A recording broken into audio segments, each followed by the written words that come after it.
And we're live. Cool. 𝗪𝗚𝗶𝘀𝗀𝗀. I wonder if BFG Neil will attend today. No, I think he said that he is out. He's bouncing for a while, so not sure what's going on there. Actually, no, I'm semi sure what's going on there. Dude's upset, and yeah, not gonna hang around for a little bit. So we're gonna lose a valuable member of the Helium network for at least a little bit. So that's the deal. Not much I can do there. Other than hopefully that dude takes a walk and calms down and sees that it's business and not the funnest thing. And yeah, that's it. Joey, let's see if I can loop you in here. I know you're on mobile today. Ooh, two of me is not the most useful thing. There we go. What's up, dog? Morning. Good morning. I'll probably try to keep myself muted. It'll be a little loud at first, but I'll be sitting down in just a second here. Okay, cool, super cool. Thanks for coming on. We got a couple things to talk about. I know you've got just a couple minutes. So do you want to talk? Is there anything going on with the voting thing? I saw you released a video this week on voting. Is there anything there that is super important that people need to do other than vote? It's nothing special for this audience, probably. Voting is different than it was on the Helium L1, so we just want to make sure that that's super clear. But we also recognize that it's different in ways that's not super great. So doing work behind the scenes as much as we can to smooth that UX out a little bit. Cool, super cool. And I put the links in the description. I was actually a little bit not ahead of my skis, but right on top of my skis today. So there's a bunch of links in description for all that stuff if you want to see that. We got two big things to talk about. Then we got a bunch, but HIP-72 is the secure concentrators. I know that the building of those has been in the works for a long time. I invited Paul to come on today, and he said he couldn't make it because he has a regular day job. So I think the main thing there is get out and vote, whether you vote yes or no. But I know that was a fairly contentious topic because I think the way it was presented. Any thoughts on that? Yeah, I mean, secure concentrators are a really interesting idea.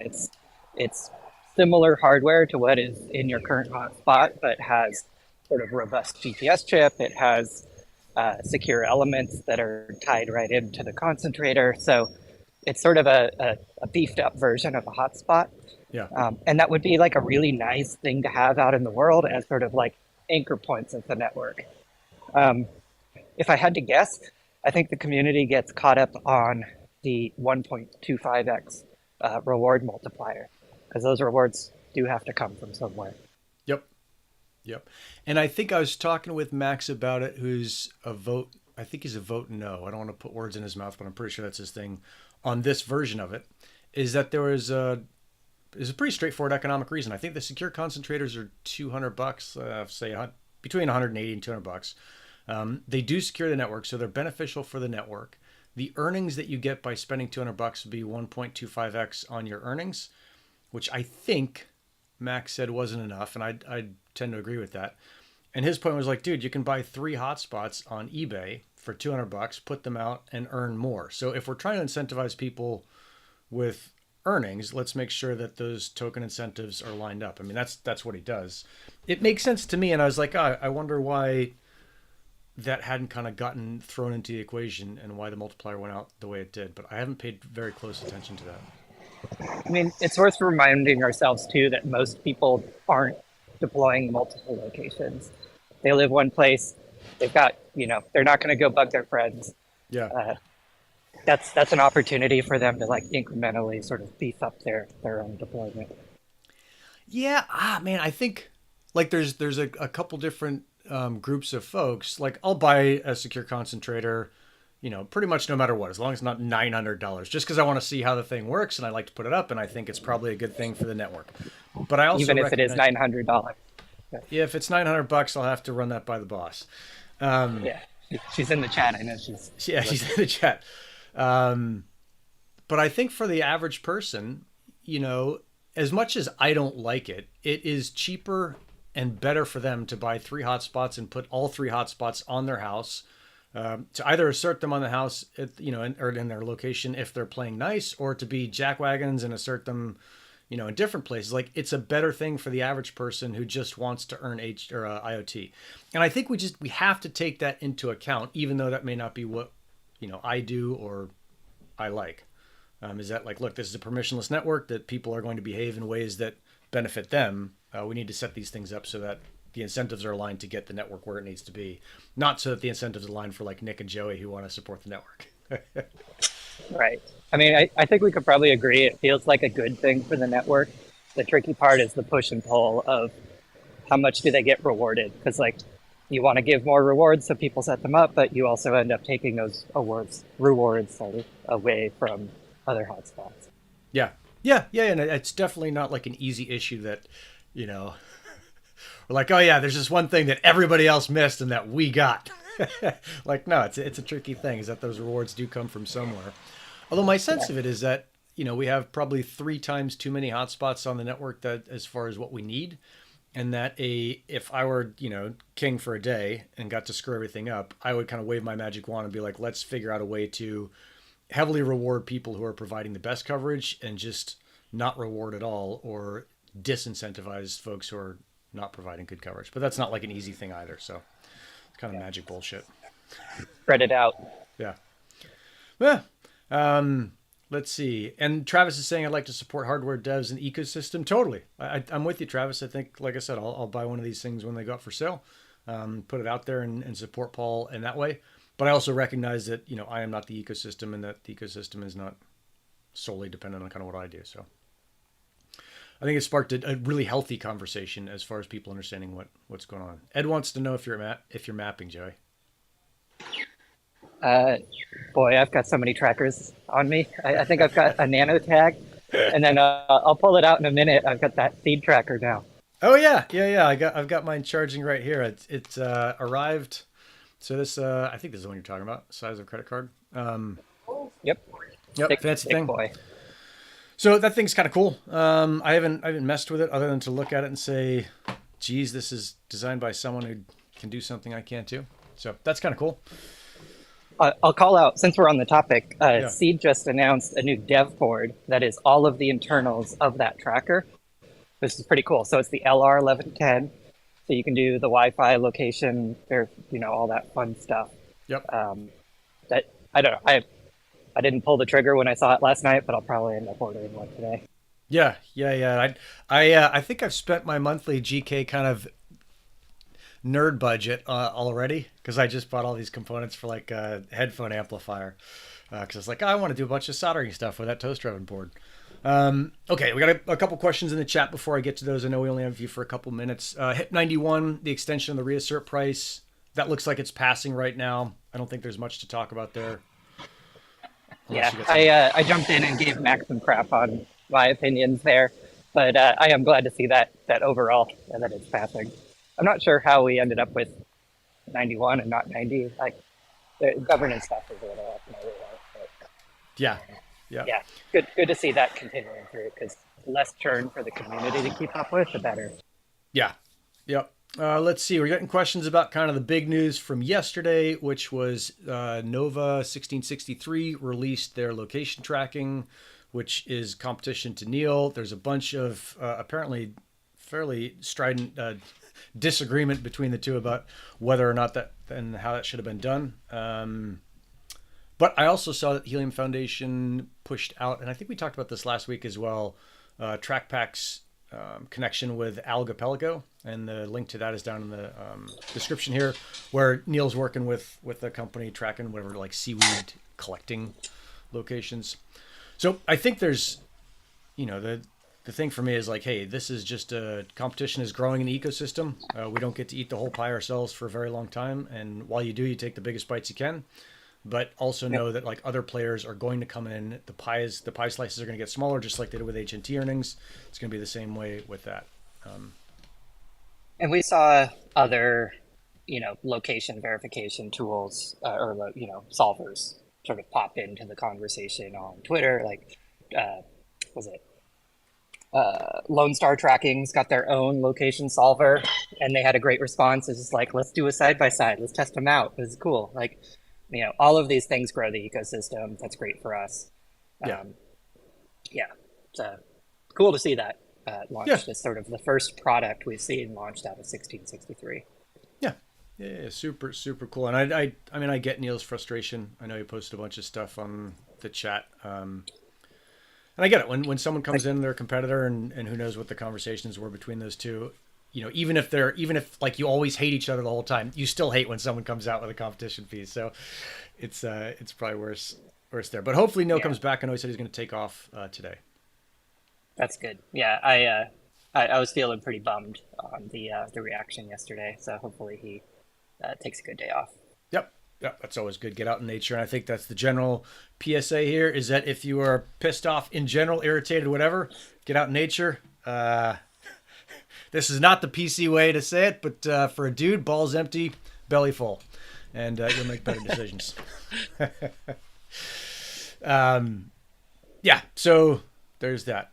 Let's see what else. I thought it was super cool to see that. I saw that Helium Foundation is actually looks like they're doing a better job on the press releases. I saw stuff on WeatherXM, KitchenOS, Connected. Looks like there's a bunch of news getting pushed out. That was pretty cool. Is Siegfried in the chat right now? I'm on the Yeah, mobile. But... yeah. All He right, says, "Go ahead." we hear you, Siegfried. We had a conversation. So, Oh, good. yeah, he Yeah, cut some stuff in the press release that he super detail oriented. I think you might get a response on that if you haven't already. oh, that guy's a wizard. That guy, it's like I love when he comes in because it's like if there's anything that I missed or anyone missed, he's gonna catch it. It's super cool. So yeah, I see a couple of you saying you're standing with Neil. Like yeah, I think that's I don't know. I stand with Neil, but I also stand with business. Like, hey, I want to see this thing succeed. And it doesn't succeed with one small business doing the best they can. It succeeds with a bunch of, small and large businesses, funded, unfunded, innovative, not innovative. Like, that's just how the whole thing works. Looks like Joey took off. So, yeah, like I kind of, I know you can't do it, but I stand with everybody. uh, let's see if I could put you back in, Joey. Something wasn't happy. Yeah, I think it went from like vertical to horizontal, is my guess. Hmm. So, okay, cool. And Siegfried said you got your message. So, dude, what else is going on? I've got like a bunch of news that is not on my little notes. I got one of those. The fuck did I put it? Little 4-button trackers, the whiz buttons. Oh, those have been out for ages. They have been, yeah. I just finally opened mine, and I was fiddling with it yesterday, and I couldn't get it to connect through ChirpStack, but I'm not sure why. So, it's like my usual problems. More prodding, more throwing it around. Yeah, Um, yeah, yeah, I yeah, yeah. guess other little updates. Like I tend to like grab all of the like bummer stuff. That's like my work these days. But we've kind of taken the strides of shutting down the legacy API. So That's I right. made some announcement about that this week. Um, Most people probably aren't going to notice like that. Right. There was very little usage there. The stuff that was hitting it was like people's old bots, Yeah. and they were just hitting dead ends. Um, Yep. so that's it's a growing up step again for the network. We're on Solana now. You can query stuff directly from the Solana chain. They call it SQL Lana for very much that purpose. Fucking nerds. Yeah. Yeah. So it's cool to have some more of that stuff available. We've got all the Oracle data still flowing. We're building better pipelines around accessing that. There's a beta going of like being able to treat that as a data lake, which is awesome. So yeah. Oh, and then just sort of closing out the topic of shutting down that API, all of the data, we've now got a big archive of that folks can download. It's 1.4 terabytes. It's a big Excel file, right? It's many big Excel files. Like Okay. they're talking CSVs that are like 2.8 gigs or something like that. Okay. Someone's gonna have So fun with that. it will not open in Excel. Like don't try. It'll complain very quickly about that. Okay. So yeah, if you're into like some data science and you want to like spin up your old Fortran skills and comb through a CSV, that's Dig more into power it. to you. Yeah. I'm seeing Joey, and I think Ed's bringing it up, and maybe it's also just me, but I'm seeing like a ton of hardware stuff like start to pop. This business card texter I saw on Twitter. Yeah, Ed, we should totally get that guy on the show. where it's I don't even see what it was. It's like the thing the size of a business card where you can also text on it. I've got the parking sensors. Those things are not working perfectly yet, but they're out there in the wild. What's up, Keenan? Okay. And then like the one in the back that's the in-ground that I dug that pit in the ground for, that was so fun. I would, dude, if I could just like bust concrete all day, as bad as it sounds, and pay my mortgage, I would probably do that. I'm this close from buying myself a SDS Max drill that can Yeah. do the It's chisel tip on it. it's the coolest thing. I love that thing. It's like I am always looking for reasons to like, how do I drill holes in rock? How do I drill holes in concrete? I wanted to go around for a while, like putting hot spots on bridges. And I'm like, I'm gonna get in trouble drilling a bunch of holes in bridges to mount them with the anchor bolts. Most definitely, the bomb squad will roll out on you. Yeah, yeah. But yeah, I've seen like a ton of hardware come out, and I know the whiz button thing is old, but I've got this whole desk behind me with just tons of sensors that people have sent me or I've bought over the past year. Where I'm like, dude, I got to get through these and just get them online and see how they work. Yeah, those buttons. I've seen some really cool stuff where like, God, what was one? Like it was some like rural fishing dock or something like that. You like press the button if you needed gas, or you press the other button if you needed the guy to come out. Like, Oh, cool. it just like Super cool. some funny little stuff like that. Yeah. Yeah. Yeah. Oh, super cool. Lisa's telling about the hole in the back of the yard that the baby fell in. I don't think that. Well, that is true. I dug a giant. I don't think you hole. have a baby, so this is a curious story. No. Is when we first moved in here, we've been in here since '06. We've got this tiny little backyard. The whole lot is like 3,000 square feet. And I was like, I'm gonna dig a cistern in the backyard. I'm gonna dig like a 50,000 gallon cistern in the backyard. So it's gonna need to be a hole that's like 12 feet deep and 20 feet wide or 15 feet wide. It was like a giant hole. And I didn't Wow. get that far. I got to like maybe waist deep and pretty big. And my buddies came over and I was like, hey, they brought their kids with them. I'm like, hey, there's a hole in the backyard. Make sure that the baby doesn't fall in. And of course their youngest child went back there and fell in the fucking hole, and so everybody laughed about. But like, there's no child safety at this house because we don't have kids. Yeah, railings are for the weak. No, yeah. It's like I figured it out, and I mean the kid's fine as far as I know. They seem to be doing okay. Good. So there's Maybe that. afraid of holes. But Yeah. What else is going on? I've got the VO2 Max thing that has been taking up a bunch of my time. That's super fun. I think we'll get that on Helium eventually. What's this thing? Event Blues. Can you explain what that is? Like, I don't know what VO2 max is. This is like a workout thing, or? Yeah. So your VO2 is your volume of oxygen. And basically when you breathe out, if you breathe out through something that measures how much you're breathing out, it will measure how much of oxygen you've burned. And your ability to burn oxygen is a measure of your fitness in general. So super fit athletes, especially mountaineers, tend to have really high VO2s. And one of the ways that athletes kind of lord it over each other is with their VO2 max score. And that is done by putting on a mask. And typically you go and use a $60,000 machine at a local lab. I'm sure you can find a bunch in San Fran or anyone, wherever you are. Every city's got these labs. You go and you pay anywhere between 60 and 120 bucks. Put this mask on. It's attached to this hose, this really expensive machine. You get on a treadmill. You run faster and faster at greater and greater inclines until you're exhausted. And then whatever the most oxygen you can possibly burn is, that's your high point number. And that for super fit people will be like, I don't know, 60 to 80. And for normal people will be lower. But it's not the most useful thing because it's just like a bragging rights thing. Because you can't drag the machine out with you. And so you can't really use it other than like for, Red Bull athletes, when I worked with them, they would check that stuff. And so you can start to dial in what your heart rate was when you were at your VO2 max and at different levels, and then start to say you're going to do some heart rate training off that. But it's not perfect. I stumbled across this DIY project to build your own VO2 max mask. So you can 3D print out all the parts. You can order the pieces. It costs about 180 bucks if you do the upgraded version, which also has a CO2 sensor on it.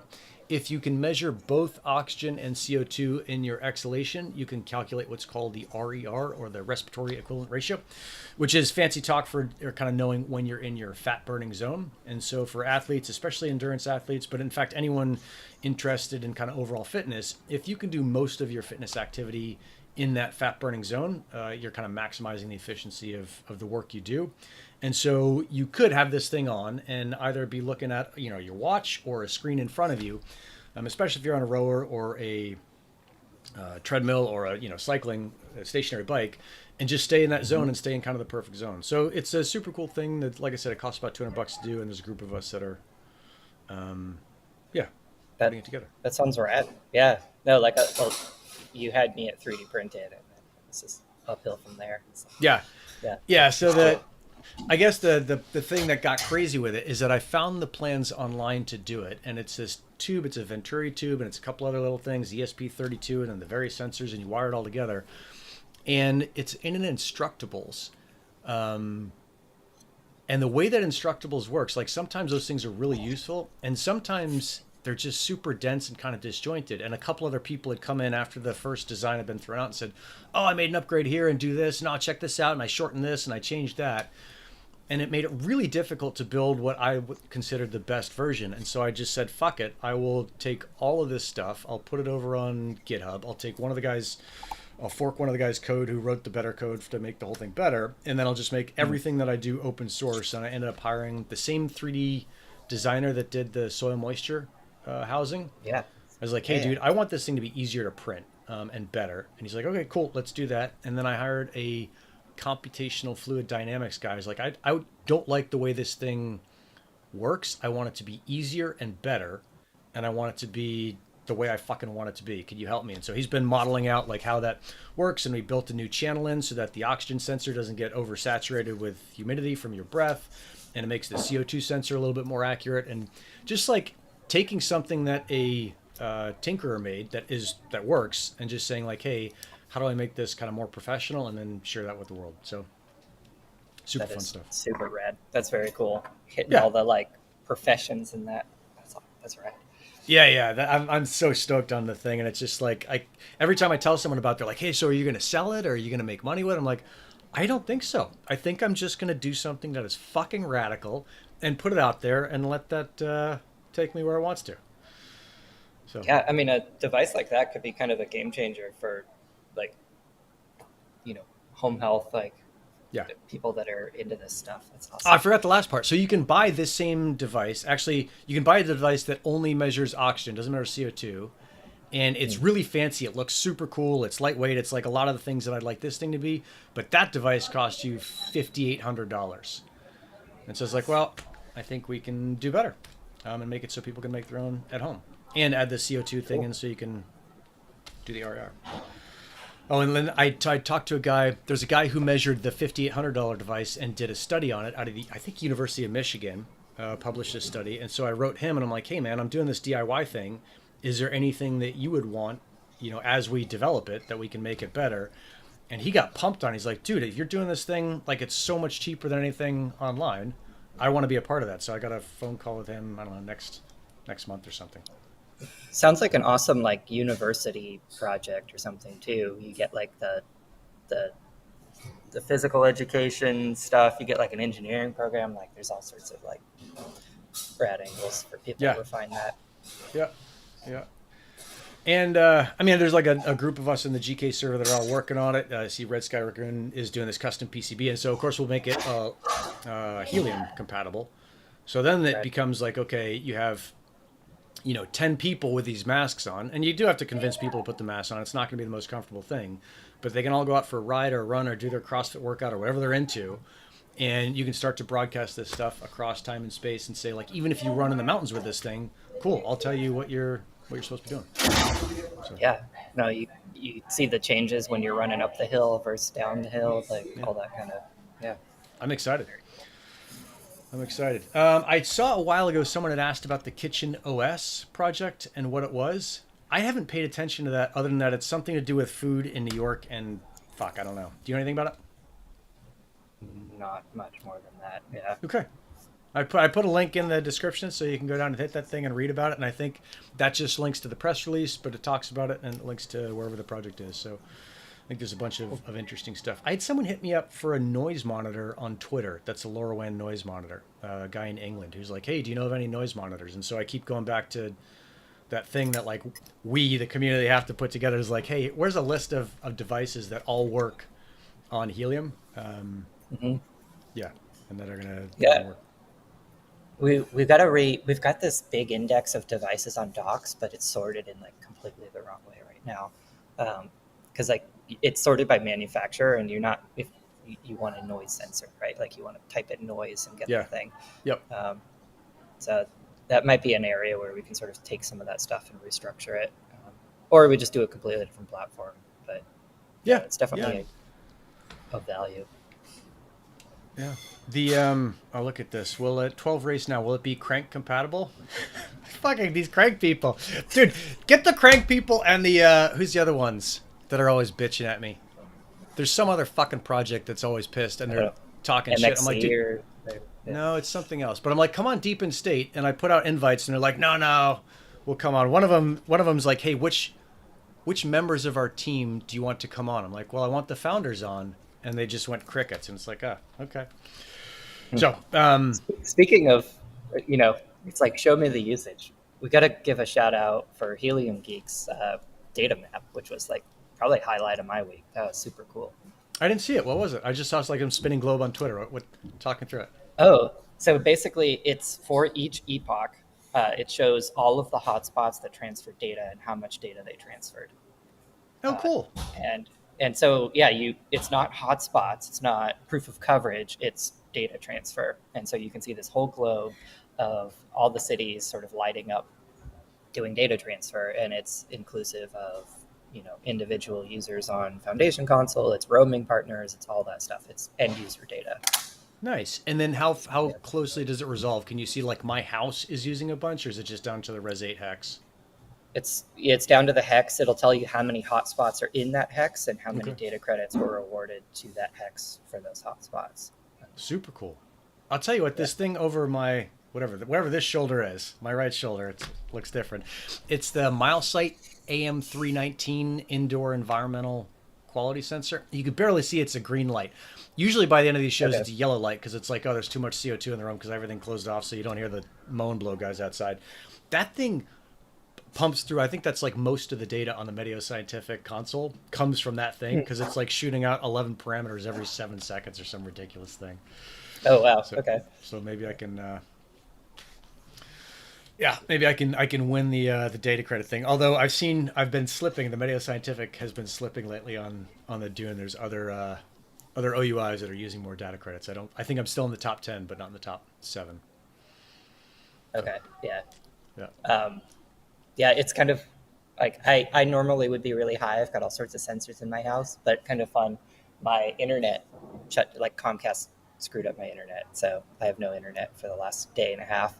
Mm. Um, but all my sensors are still working. Just the coolest thing. Like Yeah, that yeah. is Oh, that is exactly rad what. because it doesn't matter. It's all they got hotspots all around you. Yeah. Yep. Yeah. I should. Like literally no difference. That's super cool because it's. I mean, it's funny because in the normal world we just think of like all wireless is the same, but it's like no, there's Wi-Fi, there's Bluetooth, there's all these different things, and you can totally lose your internet and still have all this other coverage. So super cool. Yeah, my Siri stuff doesn't work anymore. And it's super painful. Is it? Not be I able don't use to. Siri at all. I don't trust Oh, that it's thing. great. You get that stuff dialed in. Like lights turn on when you come home. They turn off when you leave. Like depending on sunlight, all that. Yeah, nothing turns on right now. So Hmm. back to Okay. normal switches, like Yeah. caveman. That's. I'm still there, Joey. I never left. We'll get you in there. Yeah. Yeah. Let's see. I also should announce that I'm releasing a video later today, probably on GK, maybe on the Medio Scientific channel, on how to use app.medioscientific.com. We finally got billing turned on for that. So I think you can sign up for an account for free, and then if you want to use it, you can pay.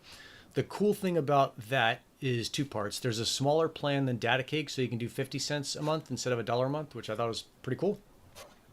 And then there's also a bunch of like custom development options that are open just because it's a smaller thing now. Is that if you have something that you want done, you can just contact Nick Huff at Uplink Engine. It's like, hey, this is what I want done, and then work through kind of what's going to happen. It's obviously not free, but just a super cool thing to say. Like, oh, I think one of the directions we're seeing it go, and specifically with a parking sensor project, is saying, how do we display this information in a way that is useful? Because the kind of regular ways to display it are not. And so a bunch like this custom app stuff is going to happen over there.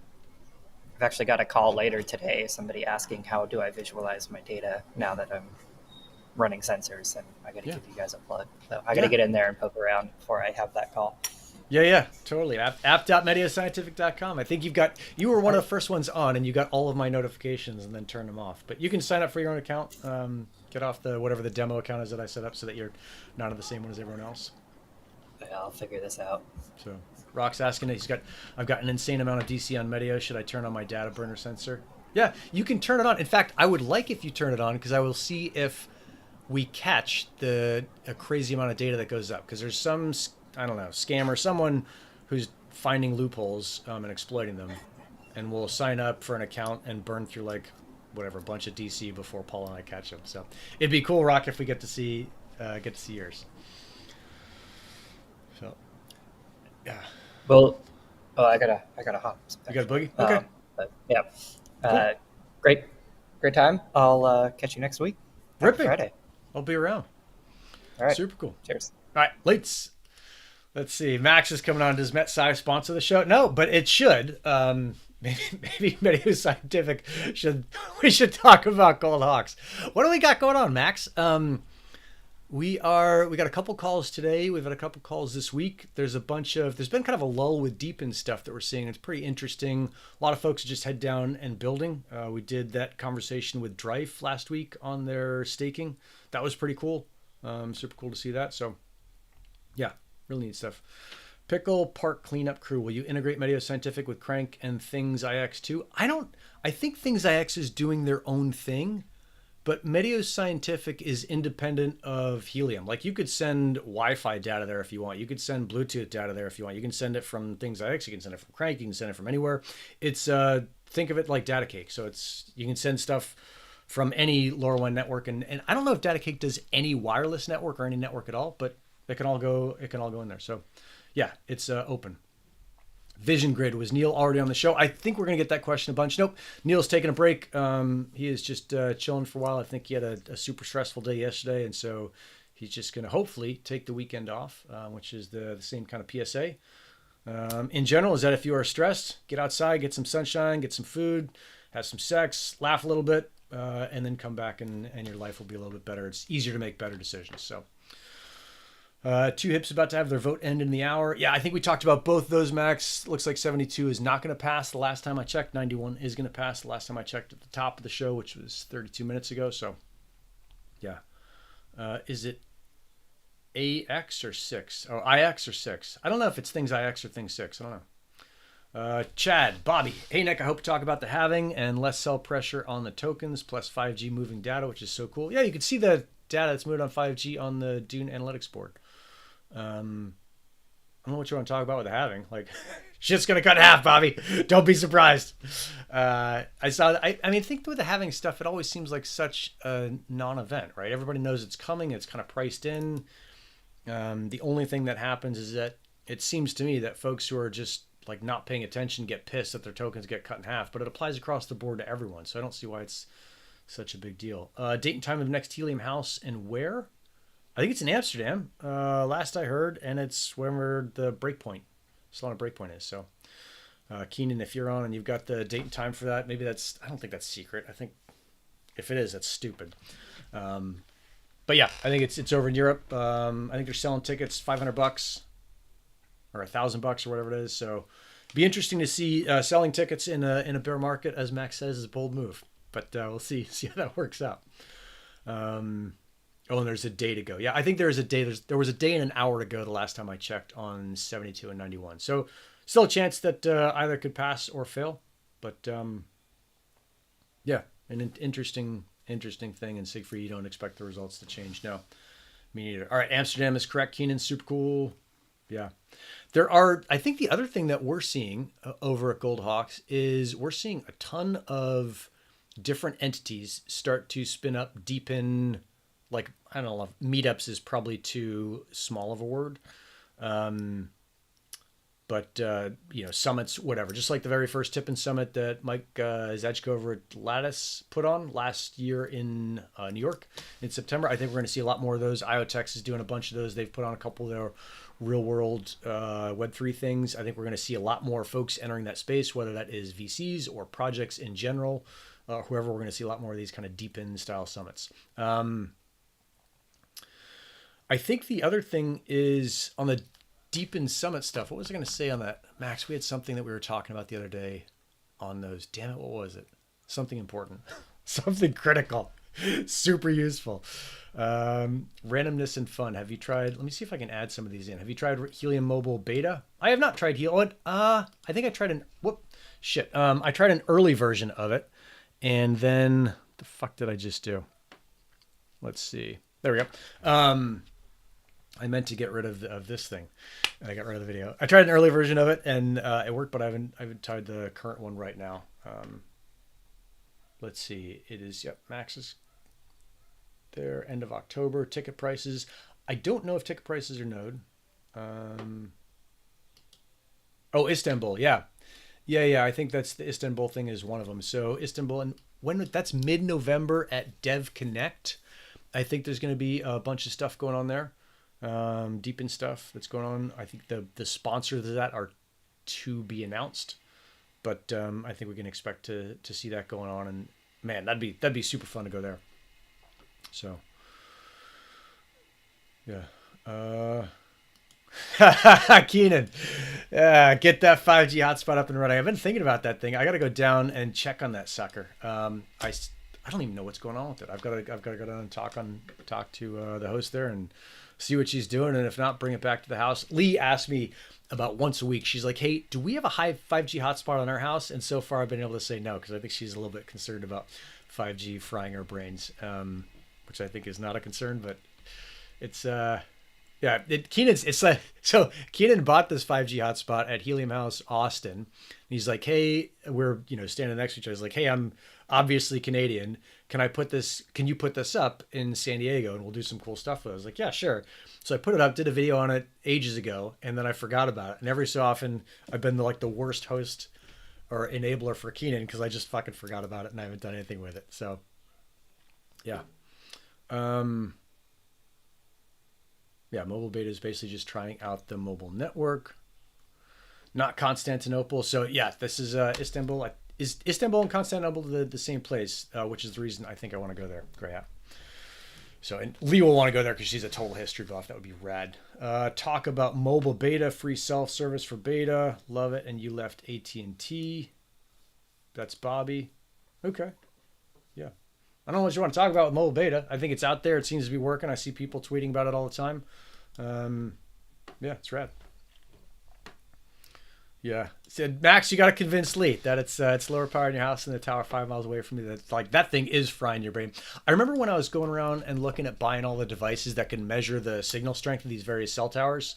And then you can do it. Travis showed me how to do it with one of the million devices that I've bought that he recommended I buy. And it's like, oh, these 5G things are nothing. You'd have to eat the thing and have it broadcasting at max capacity inside your guts for it to do worse than the cell tower that's near you. Kennedy Jr. has good research about 5G. Oh, don't fucking tell my wife that. She's a big RFK Jr. fan, and if he's anti 5G, we're never gonna get that thing on the roof. All right, same place, different names, different times in history. Yeah, super cool. I would love to go to Constantinople. Siegfried, that would be rad. And I've been reading. I don't know if you guys. This is getting off topic, but there's a book called Long Ships by I think Franz Bengtson. That is a super fun book to read. It's all Viking history. I think it's historical fiction in about 1000 AD. But yeah, super cool to kind of see what was going on in history during that time. Okay. Keenan, I would have hosted it for you. Dude, Bobby, if you squared away with Keenan, I will box that thing up and send it out to you. But you got to get Keenan's permission. Because I'm not doing a good job on it. Helium House ticket price will be $325. Okay. Dang. Super cool. So not 500 and not 1,000. I was wrong on both those. Thanks. Thank you, Waveform. Those are pricey. Well, I don't know if this... I don't know what Travis is saying that those are pricey. If the tickets are pricey or anything else. Let's Let's see. I got to catch up on the chat. You guys are crushing the chat. Good work here. Let's see.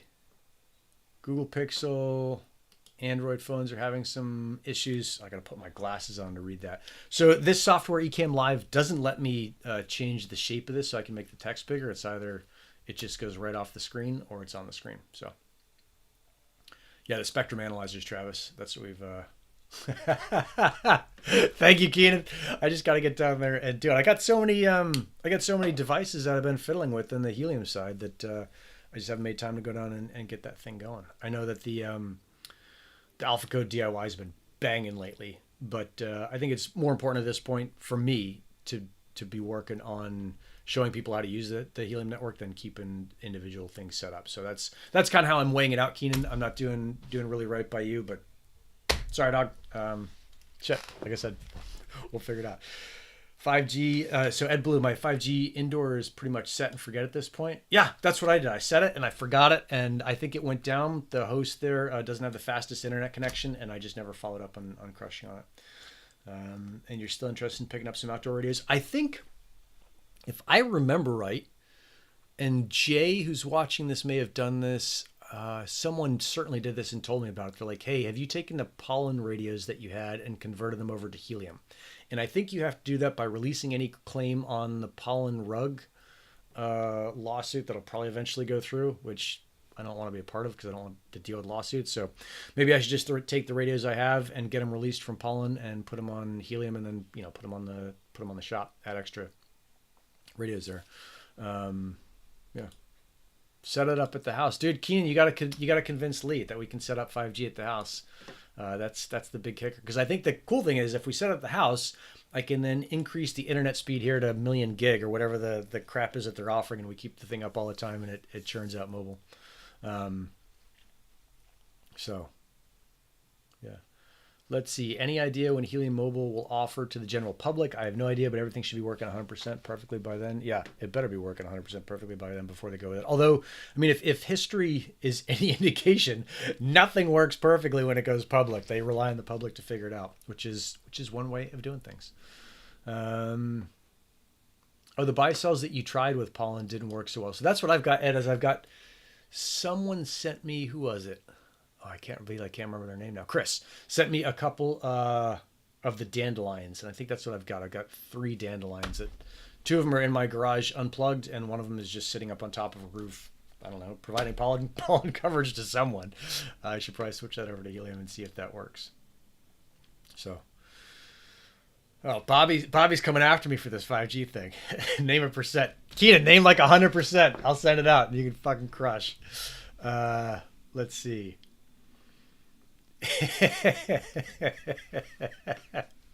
That's awesome, Lee. We need to talk. Yeah, totally. She's on Discord, but not very often. But yeah, we'll square it away. Cool. Looks like the data burn on. I'm just catching up on all the chat here. Randomness and fun. I don't know what he's talking. Which one of the many things we've talked about I should do? But the data burn on mobile side will continue to grow. It can only help the IoT network in the long run. Yeah, I think if we 𝗏𝗏𝗀, what is your YouTube channel? Ed, drop it in here. I don't know the direct link, but it's probably like youtube.com/@𝗏𝗏𝗀 or something like that. Yeah, if we zoom out on kind of strategy and think about where this whole deep in space is going, I think all the signs right now pointing to we're in the middle of this crypto winter, and may go on for another year, but it's not like this thing is going to be a permanent state. We're seeing all these different projects building, whether you're looking at IoTex or WeatherXM or Silencio. They're all trying different things, or Peak, or what's the one that does it? So there's HiveMapper. What's the HiveMapper competitor? Nadix. There's all these different things out there. GeoNet, obviously, that are all building in different ways. And we're going to see who the winners are going to be in about 12 months is my kind of prediction. And in the meantime, we're going to see a lot of folks quit, walk away, and those will definitely be losers. Like the way that you guarantee that you don't earn on this is you walk away from the whole thing. So not financial advice. You should walk away if you've got a great deal and you need to put a roof over your head and keep your mortgage paid. But if you got the ability to stick around and continue to experiment and handle some of the losses, shrimp boat it, man. Keep going. Oh, it's @𝗏𝗏𝗀1 is Ed's thing. Let's put that on there so people see it. Cool. I was pretty close. There's a 1 in there. Are there more than one 𝗚𝗏𝗶𝘀? What happened, dude? Oh, you got a Planet Watch video coming? Okay, you need to film the rest of the AI story of my life, dude. I got to film the rest of all these videos. Yeah, that's what's going on. What else is going on? I was fiddling around with some of the 433 megahertz stuff. There are these like $20 kits that you can buy in Amazon that is 1 display device and then 3 transmitters, not 6, but 3 transmitters that you can put around the house to keep track of different temperatures. So in your attic, down in the crawl space, outside, and then you can then loop that into Home Assistant. And then from Home Assistant, you can do an MQTT integration and get that to connect up to various Helium things. I've been fiddling with that lately, but so far Amazon has sent me the initial thing and a replacement because in both cases, the 3 transmitters didn't all work. One of them was always broken. What's up, Bo? Hola, lads. What's going on, dog? The other 𝗚𝗏𝗶𝘀 might be an actor. Yeah, maybe. MXC is going to hell. No, Bobby, you don't say. Come on, dude. You were telling me that MXC was the best. What happened, buddy? I think that one was. It seemed like it was going to go to hell, but it's good while you can get it. I think you got to be careful with all these things. Is get it while the getting's good. So, HiveMapper is probably the best project out there, dude. I'm going to disagree with that. I'm going to say the best project out there is probably going to be GeodeNet. Obviously, they're a client of mine, so I'm biased.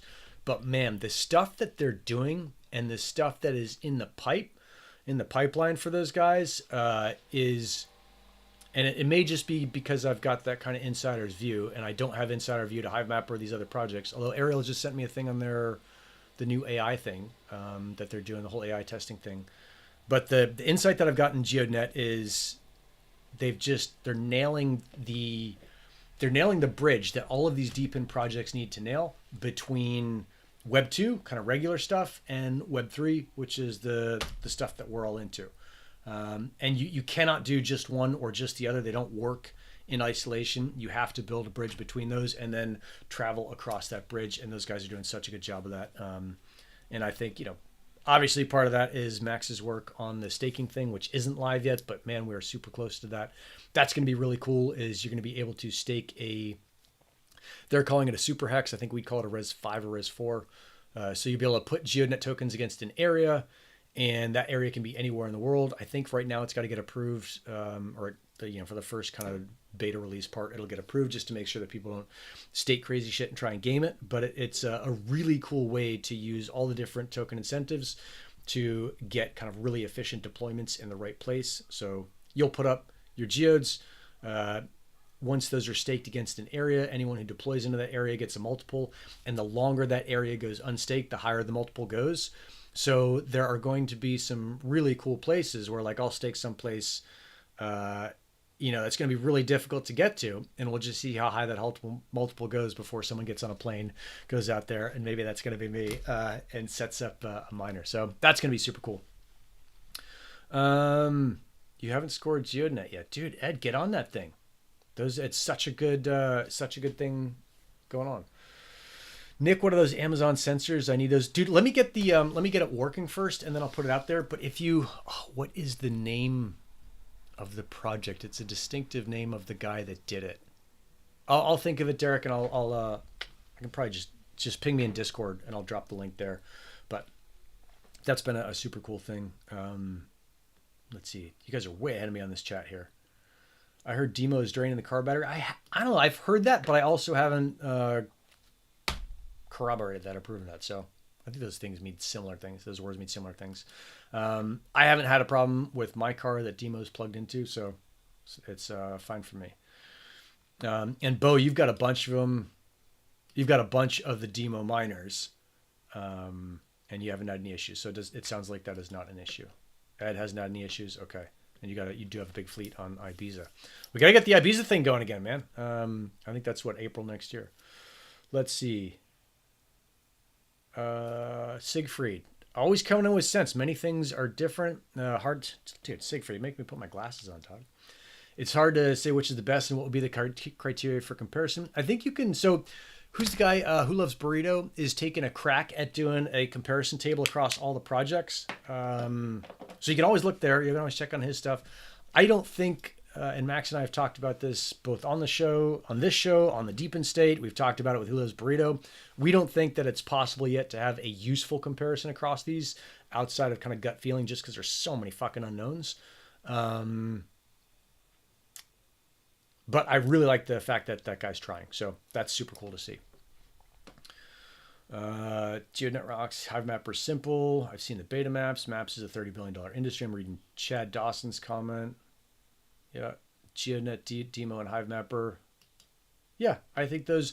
I mean, here's the thing. It's like you got to be careful because all of these things are still, attempts at a successful business. And as Max always says, like, hey, in the regular business world, what is it, like 8 out or 9 out of 10 businesses fail. So we have to expect, or a reasonable person would expect, that the percentage of failing businesses will be higher in the deepen space because there's extra complexity in there. So even though I think all those are pretty good, and clearly I think GeoNet is going to be really good in the long term, and is going to be one of the successful projects that kind of makes it through the crypto winter. At the same time, the odds are against all of these things. So let's see. What's this, Ed? You want to pay my mortgage? Then I'll get a GeoNet. I don't want to pay your mortgage, Ed, but I think GeoNet is super cool. I got one. I bought one early. I bought another one that I've got I've got this one that's sitting behind me. I don't think you can see it. That I am waiting for the staking to go live, and I'm going to deploy it in a rad space that no one else can get to. And I don't know what that space is. I know that Lee and I are planning for next. I don't think it's going to be this February.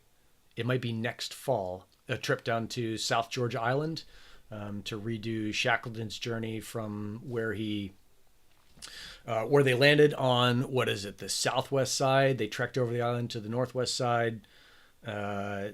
Totally unexpected. Everyone had thought they'd been lost and had the famous line. Guy was like, who the hell are you? Coming in off the glacier on this remote island. He's like, I'm Ernest Shackleton. So we'd love to go down and do that. I think that's at least an overnight trek. That'd be super cool. And it would be fucking stunning to put up a GeoNet on South Georgia. I think it's British territory. I don't think they'll let me bring all the technology in and set up I think I'd have to set up what are the satellite things that Elon Musk does? Whatever those things are to get the internet connection for GeoNet, but that would be rad to get one down there. Let's see. I don't know how I got off track there.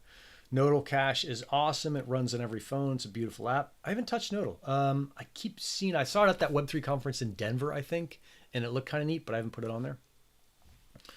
Let's see. If HiveMapper, Bobby's thing, if HiveMapper pops to 5 or 10 cents, they can advertise Dashcam. Yeah, I mean, that's the thing with a lot of these. Like, this is the thing that I think you got to be careful of, is looking at the token price and all these and evaluating the project based on the token price, or making any decision other than the selfish decision that is good for you on these token prices.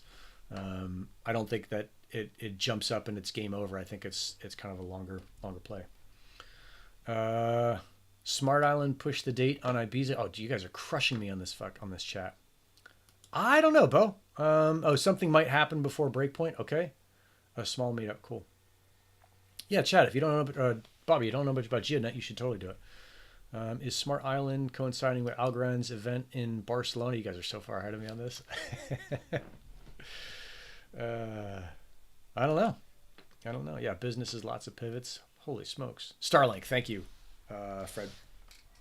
Yeah, the Elon satellite thing is Starlink. So I think that would be like one of the coolest projects ever, is to cruise down there, set up a Starlink, and then put up a GeoNet miner. I mean, you might as well put up a Helium miner if I'm going to bring all this shit down there and trek it across the island. Might as well carry a heavy pack. There's not a huge difference between 60 and 80 pounds as far as I'm concerned, at least in the cold. They both suck. And I think from what I understand of the whole trip is that you leave on a boat from Tierra del Fuego, you cruise over to the Falklands. Argentina calls, the Malvinas? But the British have claimed them. They're the Falklands. And then you'd have like a 2 to 3 day sail down to South Georgia through probably pretty rotten weather. And then you can land wherever you want. Not wherever you want, but you can land on certain places on that island. You can do the trek across. You can probably leave stuff on the boat. The boat will go around to the other side, meet you there. So maybe I could do, maybe I could do that. That would be like an epic trick. But dang, those boat tickets are not cheap. Those trip tickets are not cheap. So I'll have to crush it on business to be able to pull that one off. All right, we're going back and forth. Nodal sucks. Yeah, I think like look, all these projects are worth trying out. Silencio is worth trying out. Try that thing out. Put the thing on your phone. They've got last when they came on Deep in State, they had just had a bot attack, and they're like, hey, it says 20,000 users, but we think it's more like 10,000. We think a bunch of these are bot bullshit accounts. So I don't know where they are for real users right now, but it's certainly a good number. It's not 1,000 or 2,000, and that's because they've disconnected from the hardware side. Which is a pretty cool play. It's an interesting play to see how they're doing it. Same kind of thing that Nadix is doing. Yeah, interesting to see kind of how these things are doing it. Yeah, and what's going to work, right? And I like this stuff with hardware. I like something in my hand that I can put somewhere and optimize and make way better. I just don't understand enough about the phone stuff or the app stuff on a phone for me to feel like I can have an advantage. And I think that is one of the things that's one of Max's big ideas is like people like to feel like they have control and can create an advantage. And that's one of the things that makes a project successful. And that has certainly been true for Helium, as we saw all the crazy people putting up hotspots on mountains and buildings and cell towers and the rest of it. Any news on release date for staking GeoNet? No, nothing new, Bo, since we last talked on the Gristle Crew. I don't know. I would like to say, no, I don't even want to say end of July anymore. I'd like to say end of the summer before we get that thing out. I think we're going to see a beta version early where we're testing that kind of in public. And there'll be a couple of places going out so you can see how it works, see what happens. And then we'll very quickly move to an open version once like the initial giant bugs are worked out. And then we'll kind of squash the small bugs with the rest of the community. I think that's how that's going to work. So, yeah. Oh, Bobby disagrees on HiveMapper. All right.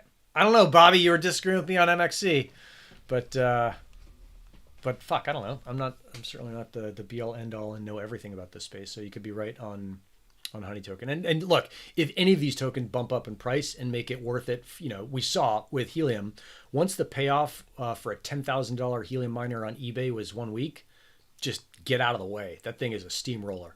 But we also saw that thing went, down the rails and pretty much off the tracks, and now it's just like sailing through the air, and hopefully we'll hit the tracks on the other side. So there's ups and downs of all these different things. Nodal was rugged as soon as the token went live. All right. Yeah. Fred Garner, how many things can you do? God, Fred, I always feel like I'm maxed out and then I find one more project. So it's like, what is it? N+1. That's how many things I can do. and being the amount of things I'm doing right now, plus one more. So like that's probably the way to push it. Anything else? We got a couple minutes left on this thing. I want to make sure I hit anything. If you guys have any questions on stuff, I think we hit all the stuff that I had in the notes in the description, plus a bunch of others. But otherwise, I will see you guys next week. What is it? Hit the like and subscribe button.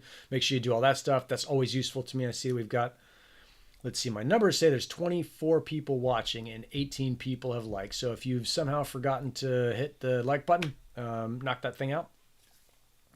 And yeah, that's helpful. Nick, how are you doing with your staking with HNT? That's a good question, dude. So remember, if you had a validator, which I did, it was automatically staked.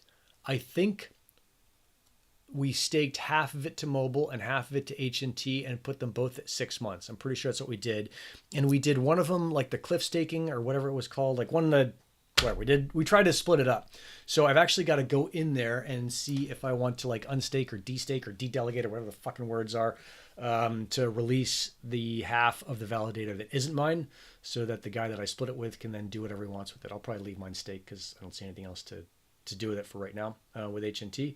That may be a silly move, but yeah, that's what I'm going to do. I think, long term, it's HNT is either going to do it's going to go to zero or it's going to pay off my house and buy me another one. Those I think are the two options. And so if I'm right on that, and I'm only like 20% certain about the accuracy of that, there is no downside for me to holding HNT. But everybody's position is different. Not financial advice. You're a fucking idiot if you listen to that. You should make your own decisions based on your own assessment of the information available to you. Cool. And with that, happy note, like, subscribe, do all the stuff. Thank you guys for the extra thumbs up at the end. Really appreciate that. We got a couple thumbs down. I'm not sure why this happened. What I really like is instead of thumbs down, or maybe when you do your thumbs down, say I thumbs down whatever this thing was. Either you suck which is fine. Great. I'll just block you and kick you out. Or like, hey, this thing, I'm thumbs downing this one thing that you just talked about. So those are two entirely different things. I got to be careful to tell people to fuck off when they're talking about something that none of us like. Okay, cool. I think that wraps the show. We got a minute left, but 15 seconds left. That's close enough. I'll see you guys on Discord or next week. Rock and roll. I'm out.